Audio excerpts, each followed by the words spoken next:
I had a few questions come up through social media that I thought I would address with this video, and I'm going to make this the basics of line artwork number 3.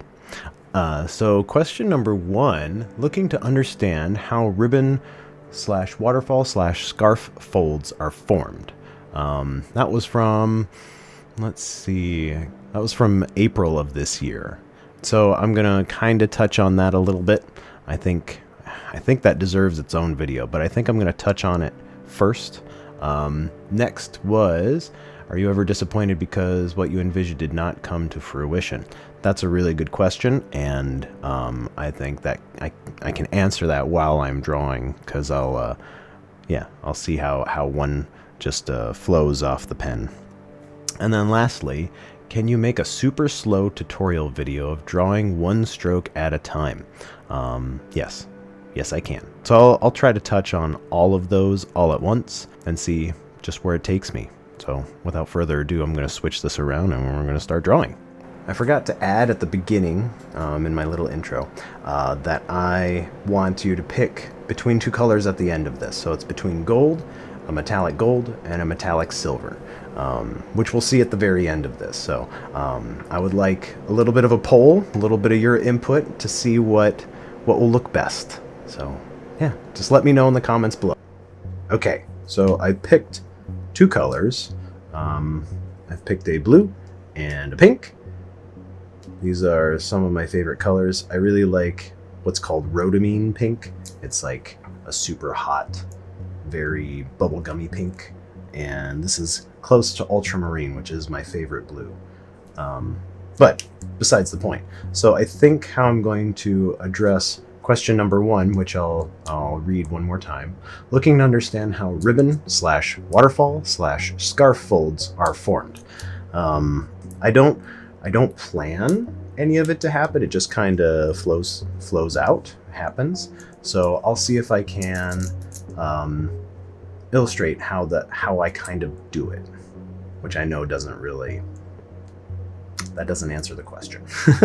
But that's okay. So I'm going to start with blue because it's slightly darker than the pink. So I like to start with a darker color first to kind of give a good spot to start with. And also to reiterate the second one, are you ever disappointed because what you envisioned did not come to fruition? I'll poke around at that because I kind of have an idea of how I want this to go. And I'm sure it's not going to go how it's in my head, which is important for that. And lastly, can you make a super slow tutorial video of drawing one stroke at a time?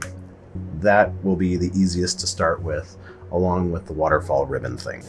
I'm going to get rid of my face too. Okay. Bye-bye. Which one is that? I don't even remember. This one. Boom. Okay. What I'm going to do is I'm going to put a line starting right about here. It's going to be kind of a C shape. And from here, I'm going to build out. So I'm going to zoom in just a little bit more. Okay. So stroke by stroke. Yeah. Okay. So this is kind of an awkward angle. I might adjust. Start here, go all the way around, which is still kind of an awkward angle, but no matter what, it's going to be an awkward angle. So let's just go. Super slow. Which is really difficult, just so you know. Because you have to think about where you're going. So I'm going to I find that putting a pattern down, a pattern has to be at least 3 lines. So if I wanted to switch it up from here, it's got 3. I like to do more, and I like them to be even, but it doesn't really matter as long as there's 3.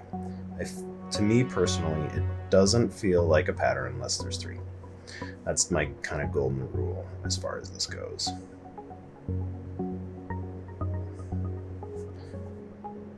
So I hope this is super slow enough. I hope that it's visible enough. So I'm going to do one more. I'm going to try to get my hand out of here as much as possible. And I'm going to just start there and move my way down.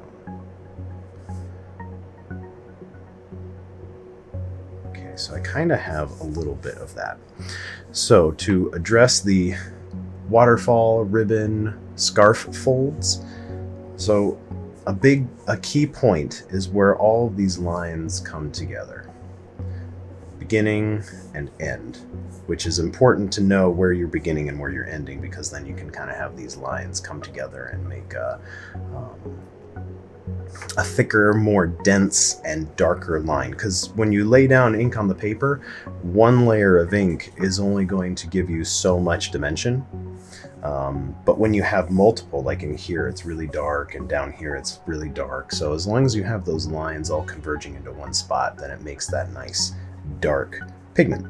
So I'm going to go on the inside of this, and I'm going to end maybe here. Yeah, so I'm just going to make like a little opposite bulge of this side, and that will give dimension. I'm going to go as slow as I can. There.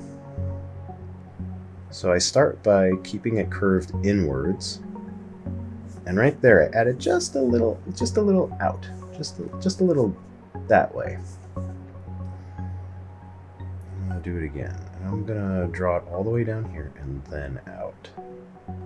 And so you see, even though I'm starting way up here, I'm not giving separation from these two lines until I get right to this spot, and then out and converge to the same. And that's a big one to keep that dimension going and that fold kind of happening, at least from my understanding.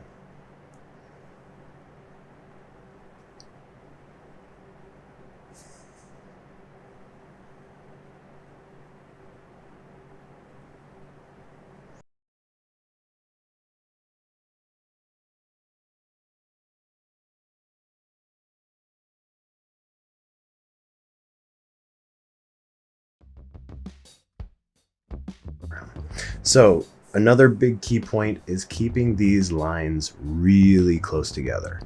The tighter the knit of the lines, the more folds, the more waterfall look there will be. And also just leaving solid at the end of it. So leaving a solid, not immediately going into the pattern, giving that build up on the outside of all of these lines too. So I'm not just ending abruptly. Let's do right here. Okay, so put down a line. So if you just go out and end at the same spot each and every time, you're not building any really big dimension. You're just going with the same thing over and over. So it doesn't give that really good folding, the convergence of lines. It doesn't do this. So getting really tight knit lines along with having that little bit of dark at the beginning, at the end, is really, really key. Super important key step. So with that, I think to go with the continuation of the waterfall folds, I think I'm gonna push this one out just a little bit farther. I find if you kind of bubble these out a little bit and then bring them back down, it makes them kind of look like they're going behind themselves.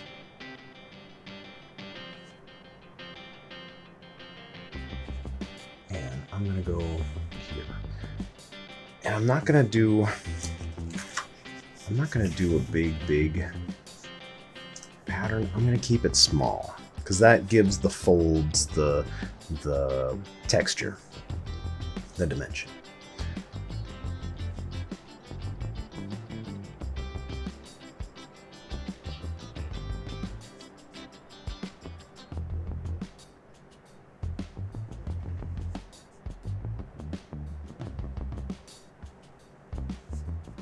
This might be a good opportunity to talk about what you envision not coming to fruition. So even from the beginning, I had a way different thought of what this would look like right off the bat. So I was thinking of having two shapes, or sorry, one shape, kind of an S shape like this, and then building off of it in one direction with blue, and then the other direction kind of with pink, but having blue down here at the bottom. And as you can see, I'm just completely going away from that original idea. It doesn't bother me because this is very fluid and things change quickly. I know some artists out there, if it changes too drastically, too quickly, or you feel like you've made a mistake, that can alter your mindset towards things, and that will change how your drawing proceeds from there. So, sorry, I got to a spot where I need to concentrate.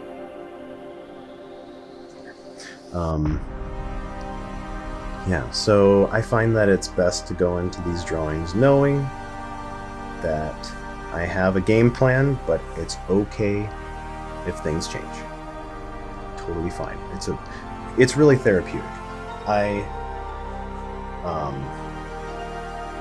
I've used drawing in the past for years and years and years, decades, to help cope with stressful situations, or just being able to process my thoughts, my feelings. So it's really, this is therapeutic. This is how I can cope with some stuff, as long as I have the means. So normally, if I go on vacation, I usually bring some drawing supplies and paper and stuff, because I haven't had a lot of really good traveling experiences in the past, so having this nearby is one way for me to really be able to relax and cope.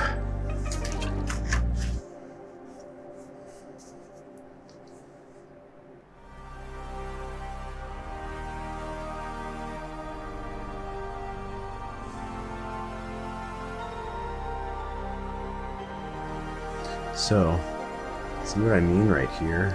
All of these lines really tight together, converging down to this point, but it's built out. Like all of them start here and then build out from there. That brings them all to one spot and allows that kind of fold, that wave, that like cloth in the wind, really like silk cloth in the wind. And that really pleases me. Like it tickles my brain in that way that just, oh, it feels so good.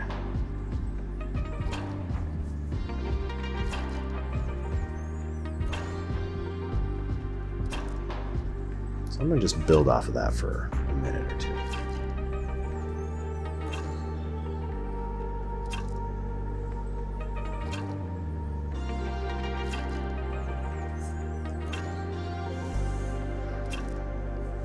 Needs more in this area, so I'm gonna move this up and continue.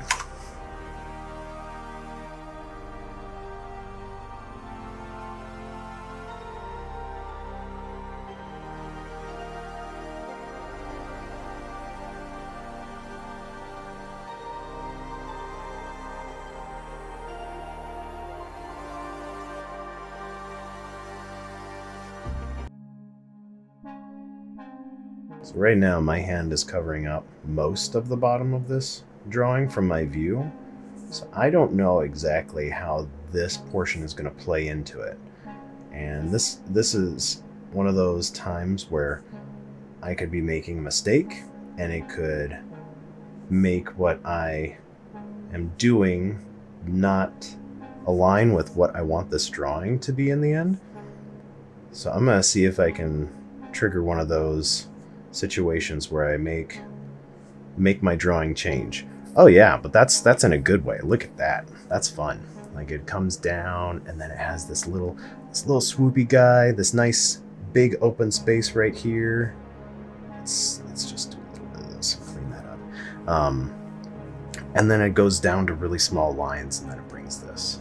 So that's a nice fold to it. Yeah, that's a really nice fold. The point, the top of this, I don't like either. Right there. That's where I made a mistake. So I think I'm going to flip this around, right like that. Handy dandy tape. For those of you with any sort of neck or shoulder issue, like me, it's important to not be forcing your hand against this the whole time, because that puts extra stress on your shoulder and neck. So just be mindful, tape your drawing down, there's nothing wrong with that. And have good posture, that's another good one. Okay, so I've kind of fixed my issue, but I still want to make this bubble out right here. And here, oh, I guess, yeah, I'll talk about this. So this converging of line, I don't want to build right here, because that builds, it makes it look kind of weird. I don't know how to describe it, but if I have a lot of little lines through here, having this solid next to that gives it this like accidental look. So what I'm going to do is I'm going to build it from here. And I'm going to go all the way, and I'm going to keep it really tight so that this solid portion right through here looks fairly natural. It's never going to look totally natural, but it will look, yeah, somewhat, fairly. Okay. Now I'm done talking, and here we go.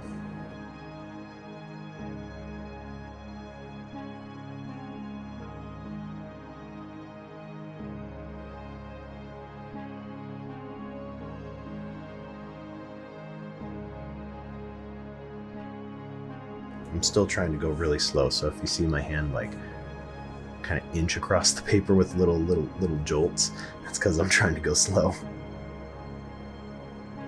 Ooh. That was an oopsie. Let's build it.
Okay, so it's really dense, but right next to this open, airy portion up here, this looks like it's kind of behind it. Like this has folded over and this is coming from the underside of this big open space, at least to me.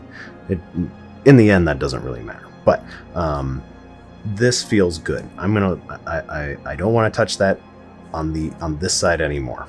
I think this is plenty. I want to add my pink. I want to add pink to this, so I'm going to do kind of this opposite curly over there. So I'm going to set up my cameras, and then we'll do the pink. So things are going to change. I'm just going to edit out all of this, so enjoy. And we're back.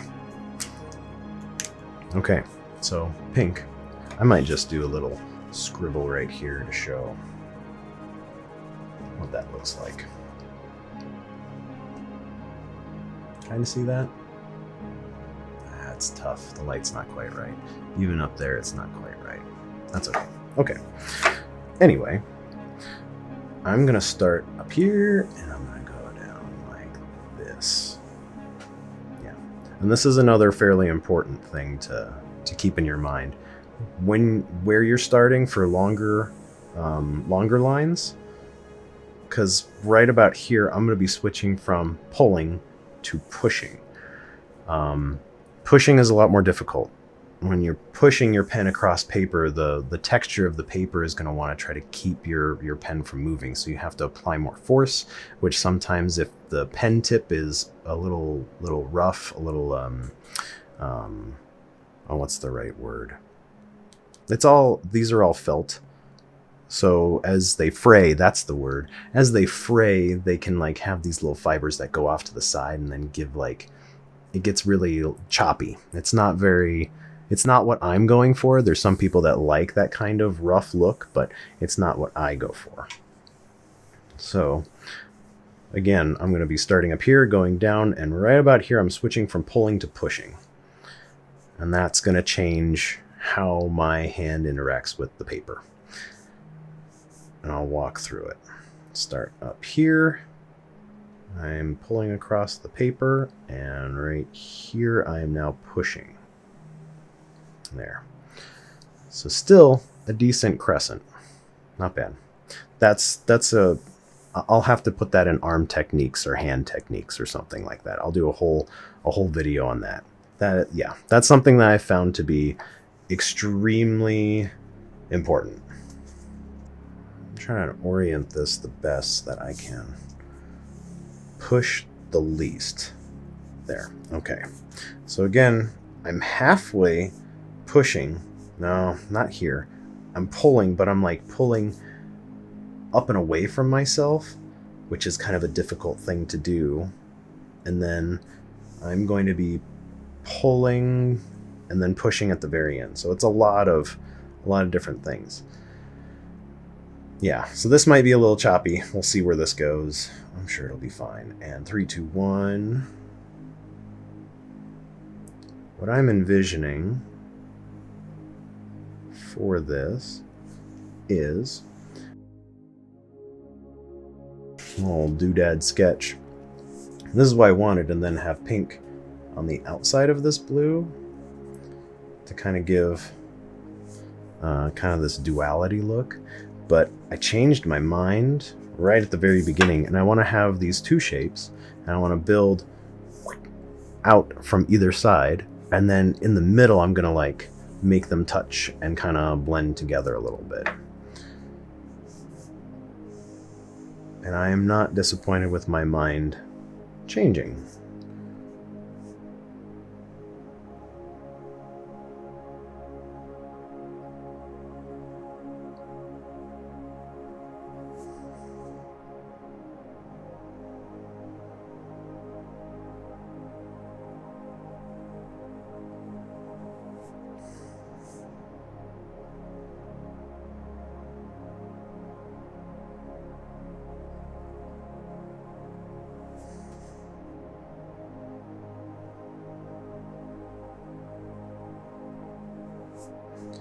Doing the same basic shape as the blue shape.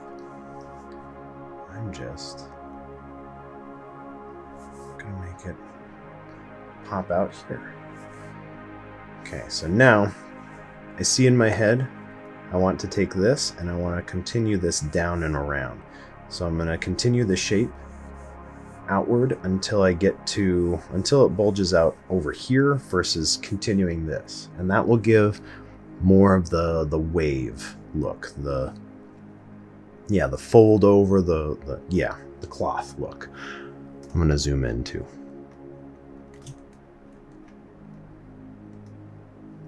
Okay, 3, 2, 1. So I'm still building off of this last line. I'm just putting it on the outside and building it here. And by doing so, it gives that fold over.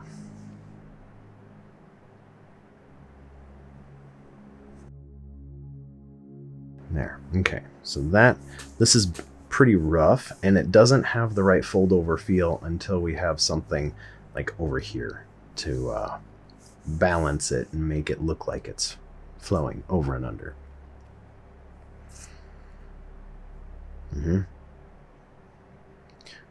It's important. I took a second. It's important to take a step back, look at it, think about it a little bit. I know in school they always said it's important to take a step back, and at the time in high school I was like, "Nuh-uh, I can just continue forward forever." No, you should definitely take that second and realize where you're going, what you need to do. I'm going to build out here on top and on bottom. So I'm going to put something here, and I'm going to put something here. Yeah. Okay. I also flip my pen around a lot, which I could probably do another video on. I flip my pen, like I twist it. A lot of times after each line, you'll see me like make an adjustment, and sometimes, and you'll also see me like do several without flipping. I do that without thinking, but I'm feeling how the pen tip is interacting with the paper. The more rough, the more often I will flip it to find the smoothest spot possible. I used to draw with Sharpies pretty exclusively way back in high school because they were really inexpensive. But the tips on those, since they were very felted, they would wear down and they would fray. So I found that I would flip them to find the smoothest portion. And I still do that because these are a smaller felted tip, but it still has the overall degrading of the tip. It feels unbalanced through here, but that is okay because I'm going to put something here and then I'm going to put something down there. Right now, we're going to build off of here. I think I want this to I'm going to make this curve out just a little bit more. I'm going to make it pop out. Yeah, okay. Make this curve feel good. Like that.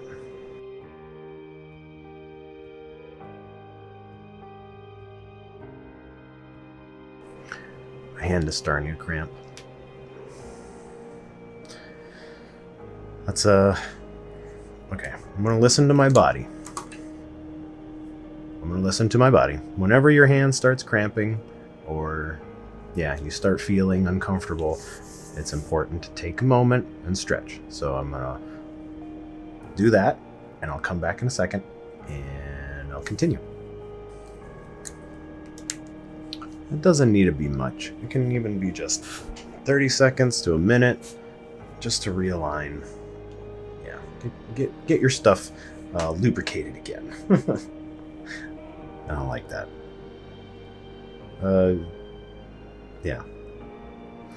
Just as long as you take a moment to stretch and make sure that your body's not in pain while you're doing this. I have a tendency to ignore it, and then it gets worse. So it's important to be able to recognize what your body needs and listen to it so that you don't damage yourself as time goes on.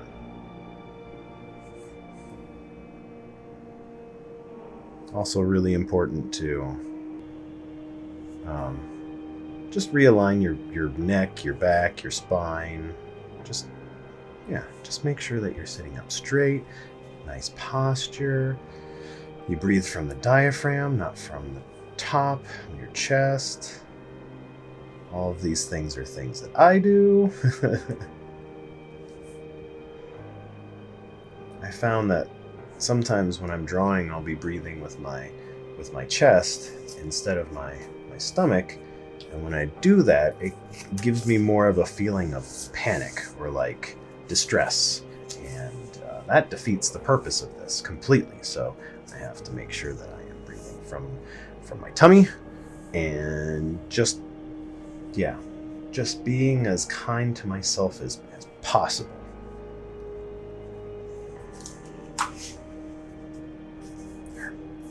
Okay. And I think everybody should do that as well. This can be a very therapeutic thing. So being able to be kind to yourself while you're doing it is important. I'm gonna build this portion. I'm gonna start bringing this up in that way so that these two can meet and just play around with each other.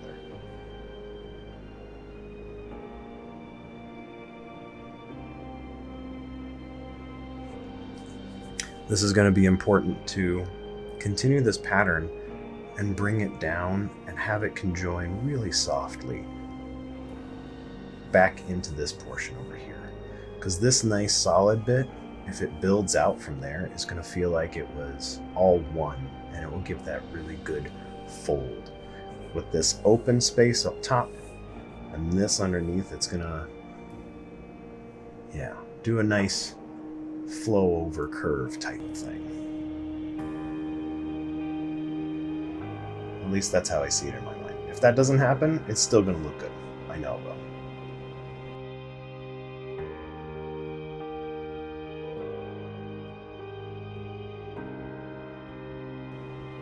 I'm now bringing the pattern back in on itself to create another fold. A wave.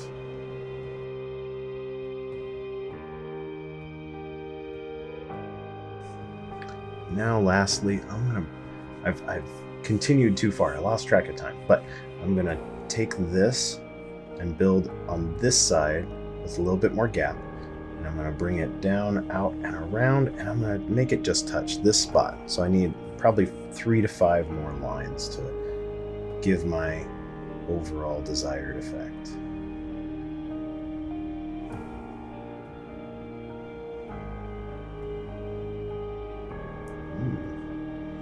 Change of plans. And that's another, am I disappointed? No.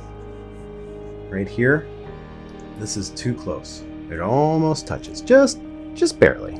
So I'm going to go with that, and I'm going to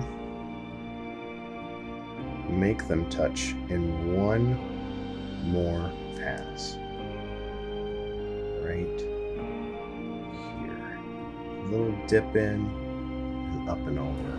And that's going to be an unintentional little fold. A little movement. And I did it right there too.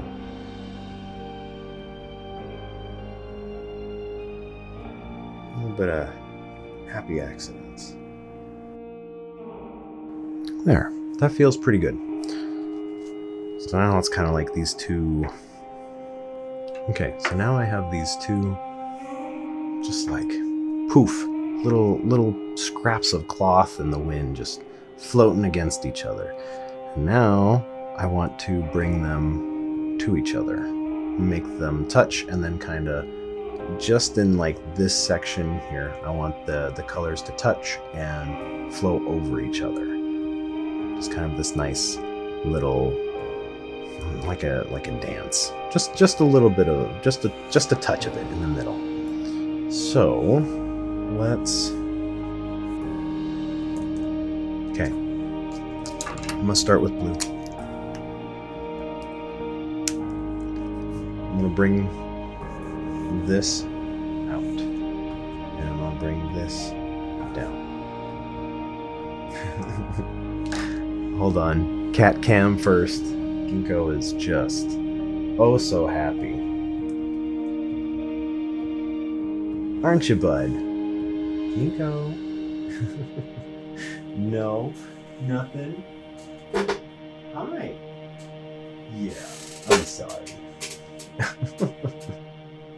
Aw, look at him.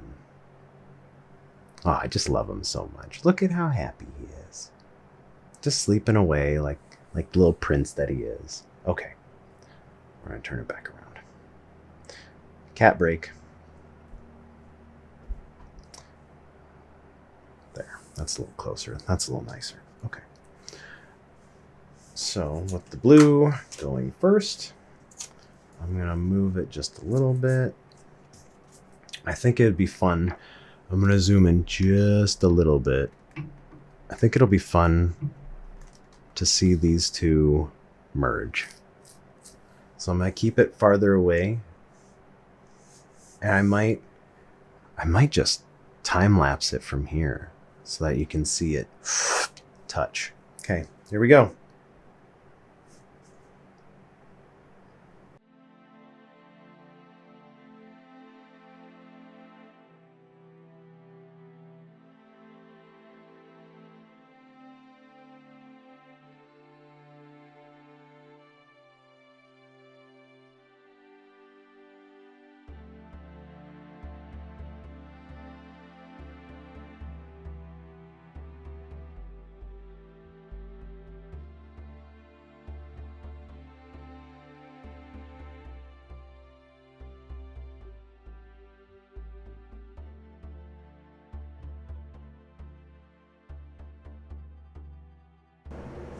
And there was the touch. First little touch. So now, I want to make this look natural, so I'm going to go in around here.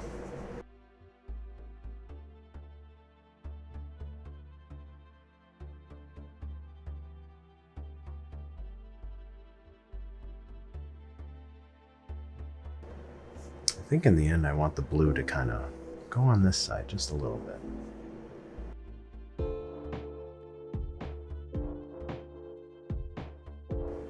Feels kind of chaotic, like they're clashing instead of like twisting and conforming. I kind of like that a little bit more. So there's a good example of how my vision didn't come to fruition. Switch it around, and I think I need more blue. I definitely need more blue. Yeah, blue.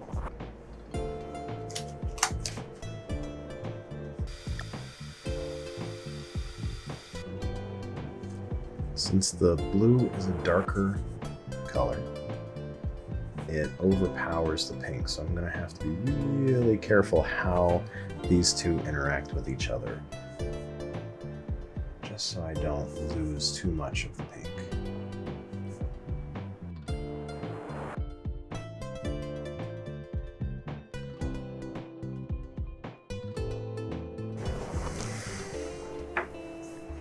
I'm going to leave that. I'm going to leave that little hole. Yeah.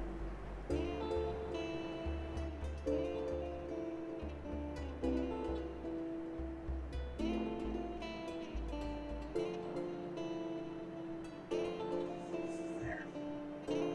Just to kind of like airflow hitting each other kind of thing. Okay, now I think I want... I feel like I have to build up the pink right here so I can make the blue kind of flow over it and have what happened up there.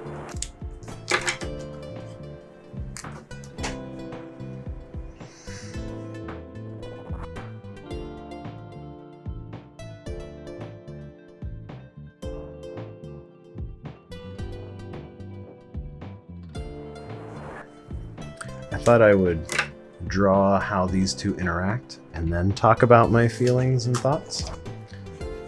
So I'll get it set up. So as I was drawing, I wanted to make them like fuse together and have separation and like still kind of curl and twirl around each other. And this feels more chaotic, like it's happening, but it's two forces that are opposite, kind of like the jet stream, at least here. So like a cold front hitting a warm front, and they're like interacting and causing things to happen and move. So I left this little spot because sometimes, you know, that happens in nature. You're gonna get these spots where like two forces hit each other and they're gonna flow around and create a weird little vortex. Same thing down here, no vortex. So that was my thought process.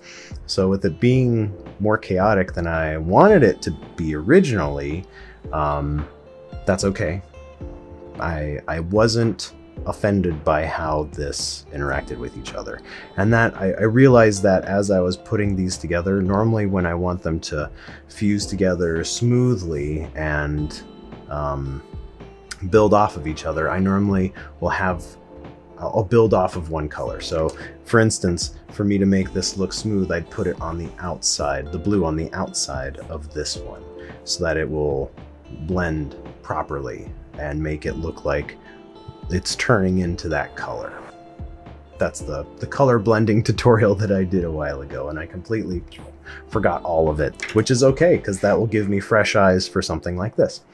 So from here, I want one more color, and I will leave it up to you. Just put it in the comments below.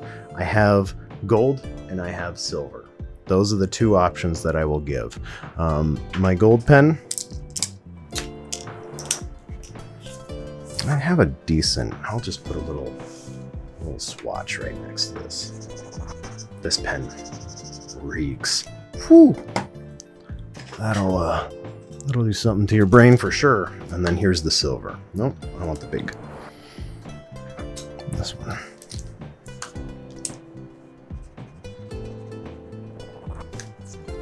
So those are our two options, and I would like you, the audience, to decide which one to go with. I'll zoom in. There you go. So, metallic silver or metallic gold? I think the gold will add a higher contrast and maybe draw your eye out and away from the whole piece, whereas the silver might blend in better and give more of a focus in on this, with giving it enough dimension still. There's those two options. Yeah, let me know. Thanks for watching. This is the basics of line work, part 3. I covered so much, and I came up with quite a few different things for me to touch on in the future with different videos and such. I hope it's been helpful, and again, comment in the comments below. Let me know what color you would like, if you want gold, if you want silver. They're both metallic in color, and they both have that lovely little shimmer to it. Any other questions or anything else, you can always shoot me an email. It's there's a link in my bio, isaacpryorart@gmail.com. Otherwise, yeah, just ask me in the comments. And thanks for watching, and we'll see you in the next video.